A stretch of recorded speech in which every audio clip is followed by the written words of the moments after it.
Tensions between the United States and Iran have surged to one of their most volatile points in recent years, blending military confrontation with fragile diplomatic overtures. All this even as the US and Iran are preparing for high-level discussions later this week, possibly Friday, sometime, we're given to understand sometime in the afternoon in Turkey or also possibly Iran. But ahead of that, here's what the latest escalation is looking like. A US Navy fighter jet has shot down an Iranian Shahed 139 drone that was apparently aggressively approaching the aircraft carrier, the USS Abraham Lincoln, out in the Persian Gulf. Iranian gunboats reportedly attempted to seize or stop a US-flagged oil tanker, the Stena Impeccable, which was then escorted to safety by the USS McFaul with the US Air Force cover.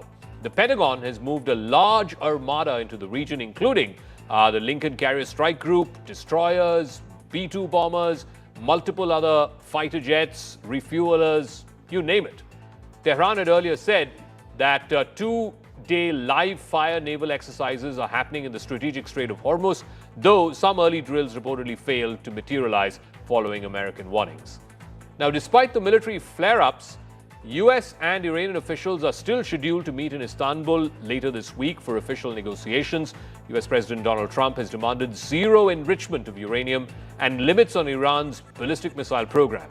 While some officials suggest there is flexibility on enrichment, Supreme Leader Ayatollah Ali Khamenei has maintained a defiant tone, warning of a regional war if Iran were to be attacked by America. Trump has also sought to end Iran's support for regional proxy groups like Hezbollah, Hamas, and the Houthis. Iranian President Masoud Pezeshkian has ordered that his team will seek a fair and equitable negotiations focused primarily on easing the sanctions that are biting the country. The current concentration of American military power in the Persian Gulf has reached an unprecedented level. Not any time outside of wartime have we seen this kind of armada of ships and missile defense systems, long-range bombers, all being amassed off the coast of Iran. This deployment places the region on the brink of war, and yet, what does America want from Iran? What is the strategic objective of the Trump administration? That is still up in the air. Currently, Washington appears between two conflicting goals. One is reviving nuclear diplomacy, and the other is pursuing limited military action for regime change. Behind the scenes, the intermediaries are reportedly engaged in hectic parleys. Later this week, Steve Witkoff and Abbas Araghchi, the Iranian foreign minister, are likely to meet in Turkey. Their hope is to find a face-saving off-ramp that will avoid a direct military confrontation. Will that happen? Let's find out.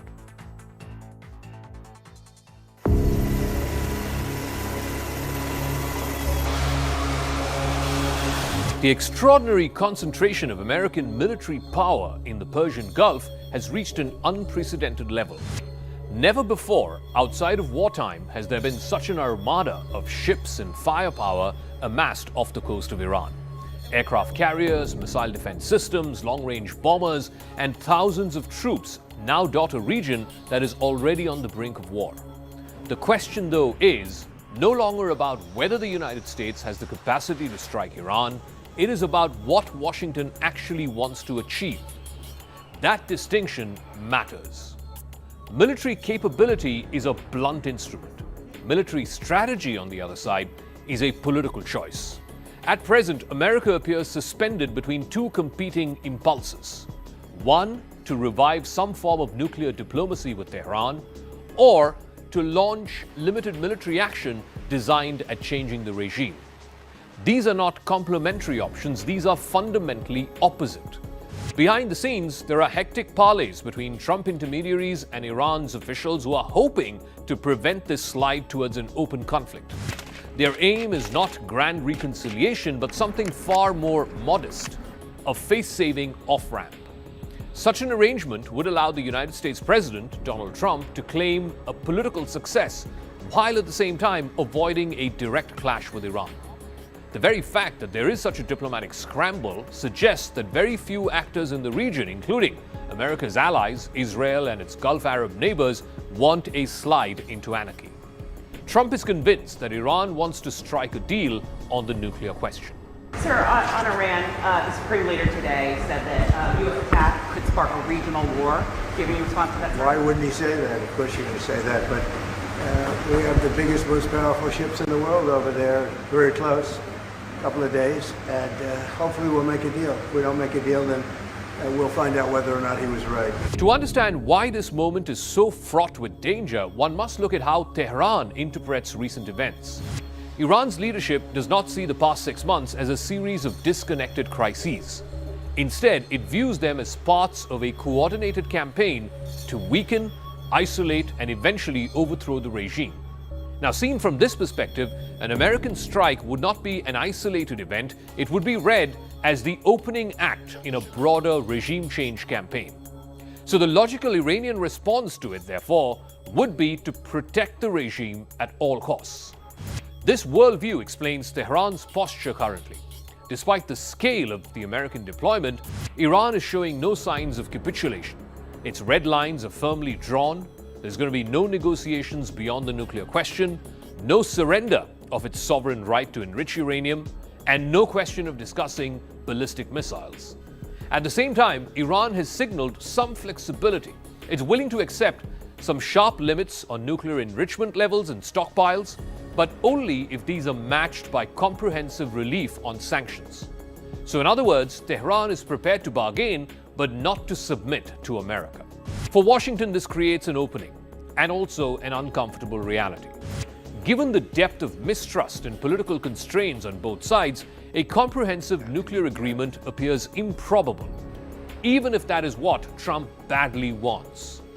The most realistic pathway to de-escalation is a narrow, temporary arrangement, which is a partial freeze on nuclear enrichment, the return of international inspectors from the IAEA, and limited relief from sanctions. Such a deal would buy both parties time, but it would not fundamentally resolve the underlying confrontation between America and Iran. نکات مختلفی خب رد و بدل شده. در این مرحله ما در حال بررسی و تصمیم گیری در مورد جزئیات هر روند دیپلماتیکی هستیم که امیدواریم طی روزهای آینده به نتیجه برسه. Personalities matter as well. Iran's Supreme Leader Ayatollah Ali Khamenei harbors a deep mistrust towards Donald Trump. It has been shaped by years of hostile rhetoric and hostile action. In the latest shot, Khamenei has warned Trump that any attack on Iran would quickly escalate into a regional war. That is something that none of America's allies, including Israel, want. Trump is less attached to diplomatic orthodoxies than many of his predecessors. What he wants is a quick win. Crucially, even without a deal, Trump is not compelled to order immediate military action. The current deployment gives Washington leverage over Iran. It can tighten sanctions, it can squeeze Iranian oil exports, it can raise costs incrementally. But this approach also carries its own dangers. Prolonged standoffs create pressure for decisive action, particularly in a political environment where MAGA, Trump's base, is baying for Iran's blood. Trump doesn't want to be caught in the same trap as Jimmy Carter or George W. Bush. At the heart of the problem lies strategic ambiguity in Washington. The Trump administration has not articulated what its end goal with Iran actually is. Is it regime change? Is it nuclear restraint? Is it curbs on ballistic missiles? Or eventually, do they believe that the regime will collapse if you just keep the pressure up? Now, unlike in Venezuela or in North Korea, Iran is a large, complex state with deep institutional resilience. The regime has survived for close to 50 years now. It is under strain, but it's not on the brink of implosion. Expecting dramatic concessions under pressure misreads both Iranian history and its leadership's instinct for survival. The coming days, therefore, are not merely about whether there will be a strike or whether there will be a deal. It's about whether Washington chooses to recalibrate its demands for a quick off-ramp or doubles down on pressure without a clear political end in sight. A limited strike will not topple Iran's leadership, nor will Tehran abandon its ideological foundations because of American coercion. Iran is also unlikely to fire the first shot, so the initiative rests with the United States. In a sense, the ball is in America's court to strike or to rethink what kind of peace it genuinely seeks with Tehran.